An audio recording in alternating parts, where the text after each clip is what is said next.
tubadde tumanyi kosana eri abantu bagamba kana bulijjo tumanyi ng'akembata wakwandise kusana okutangazemuko ekirienda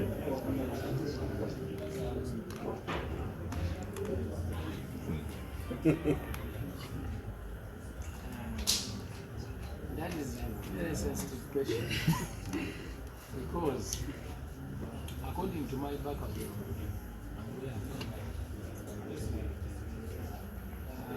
I was born in my 90s. According to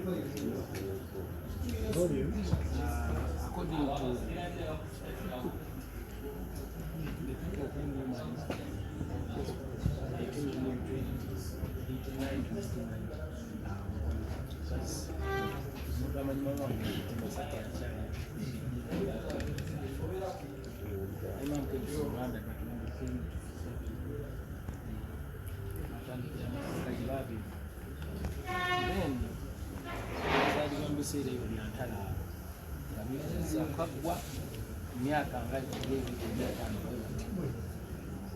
During that time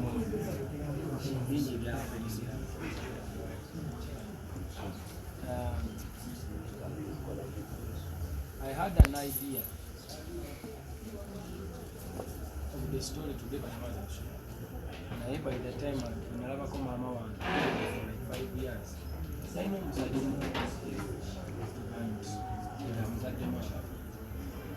so now I'm to tetubera naye nga tetumanyi tetumanyi nakiri by then ninga wali omukulu wange mani nga agenda tubeera ekyotera twava Masaka ekyotera nga manda wayo najja nze njire mukyalo mama wange netabeera nange mandi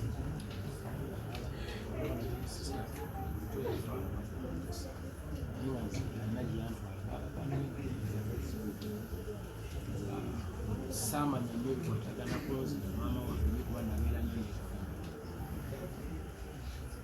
then nenkulanga manyire naye bwe natandika okubanga nkula so many people started claiming tandisa okuvaayo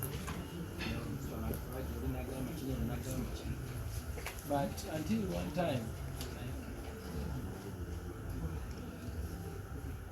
some years ago nga nze asanyufude nze nali ndowooza nti nzeewo bajja nga balina some proof nze ndikandakama nze nkulidde ku street natandika okwerabira from the age of 5-6 until ezemba nga simanyi taata wange nisira simanyi mama muganda wa mama wange kusajja mama wange nali manyiye ne taata mama wange yasooka kitawe nanda taata we bamuziikana mu ttaka lya kansa kubanga yali naye talina baganda be baali bali awo so mama wange bamuziika myezi ayisizo emyezi bwezirandu bamuziika mu maka ga bakwanule baba then yali mukwano gwe ba family yali se family era it's my favorite till today.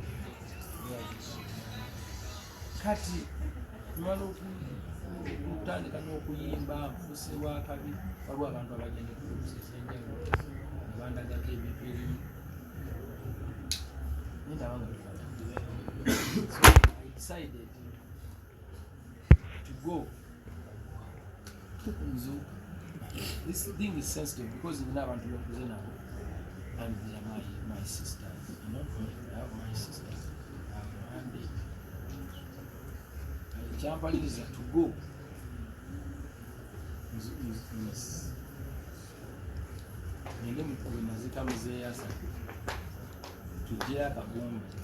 Take it. Again. So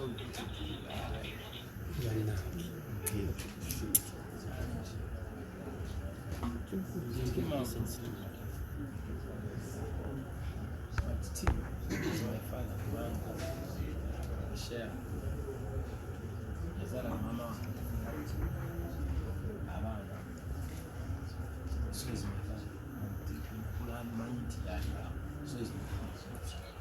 and bino ne bijja ne mulabalira. So I kept quiet. Kubanga kuzenze kasina kyemmanyi. There is no bond. Ndi hasila wa ku street. Ndide mu Buganda wano, ndi musajja Buganda zo kimu kyali kyabakandi. Kyemmanyi. Era ne bwe mbanga munnamukazi kayimbe we ndaatuula bentula n'Omuganda emboozi tusome bubi enyuma. Si mu bubi naye kyemmanyi kyekindi mu so bondi oneta nyemba hard time. But with time netugenda tujja tugezaako okukwata tukyazimba. It has to take some years. That's why I didn't find it necessary to talk about it, because it is visible. I don't want even to go further, but it is whatever it is. It is what it is. That's what I can say. But all in all, God is good. I'm here. I'm a superstar today. Everyone knows me. I have family. I have people friends who turned into family. I have fans who turned into family. I have a very, very big, wide family. I've managed to make some money. I went back to Masaka. I bought a big land. I started my own family as number one to begin with. But today, I'm so grateful that some things are coming out today. And it's always good to have a belonging, but that we shall see. I'm so grateful for everything. I don't want so many questions about that thing. That's what I can say for now. I don't proceed further. Eddy, abampita Ivan Kachumbali. Kibuzo kyange era kiri ku nsonga y'eggulo abamu gye tubadde tetumanyi bulungi nnyo gye twagala okuklarifyinge n'okumatiza. Bwagambye nti nno gavumenti wakati mu kuwako ku ssente ezimu zaakuyambako oggula ekifo kino era kyabayimbi. Kyabayimbi president yakitubuulira as a common user facility like rehabilitation center. Era nga bw'olaba nti right now our brothers here they come from Soroti, Teso, Lango, where and they sleep here. They have a home in Kampala. They cannot to serve what either and disorder anymore. They come here for recording, they come here for mix and master, they come here for interviews like now, they come here for performances, they can have where they can sleep at a cheaper cost or even nothing, but in a way that is manageable. Because we are one family, not because they are poor, they don't have money to whatever, but as an industry, because they contribute a lot to the GDP, they contribute a lot to the, because music, creative sectors like number 3, you know, after construction, agriculture, then vachechirala, tourism now, and then creative sector. So they deserve this.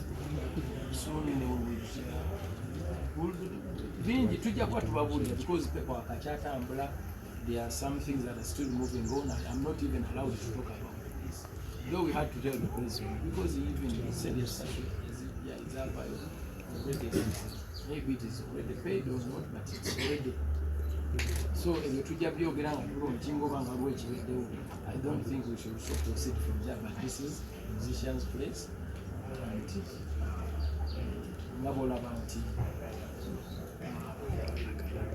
the National Theatre is a creative place for all creatives.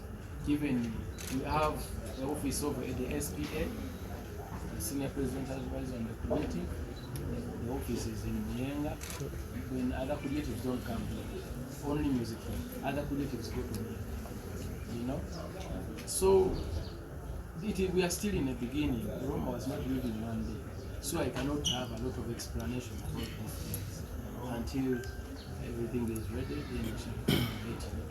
Thank you. Kyokubanga ogaba invitations oba abayimbi abalina okujja ku mukolo ng'ogwo kuba bangi be twataalabyewo ate era maybe nga bandyagadde okubeerawo. First and foremost, yesterday it was a Saturday. That's when most of the musicians are very, very busy. We were actually very impressed to see such a number. Most of the MCs, comedians, musicians, DJs, they'll be so busy during Saturday and Sunday, mostly. From Friday to Sunday, we're always very busy. and so many of our colleagues were out for performances, you know, and but that's what the number we managed to get. But still, we did not manage to invite everyone, not because they don't deserve it. They deserve it, but we did not have space. So we decided at least to invite 10 from each association, only 10, because we did not have space and maybe capacity. So we decided to cut it down. All these guys, they brought 10. Yes. Era background eyo ebigambo bingi byogerwa nti tutwalabyeko bayimbi bamanyikiddwa azin ku album tebabaddeko gwe nga ggwe wabadde n'enteekateeka zo ndi mumanyifu lwakuba wabiziogera Jambo here is very popular in intention to ask the people there, and so many guys because of Laxi. There are so many people that you don't know. You understand? And another thing, we wanted to bring vibrance, new blood. You know, we wanted to give a platform. You know, we wanted to give a platform, and nobody started big. We all started from somewhere. You know, and even though the big artists, they have their individual projects, you know. So, and we could not all of us fit on the album. And many of them, they even got an opportunity to Bonga now, which it would be so very meaningful to bring other guys. And yes, but here in Buganda, we had in the central, we also had very popular people. Very popular.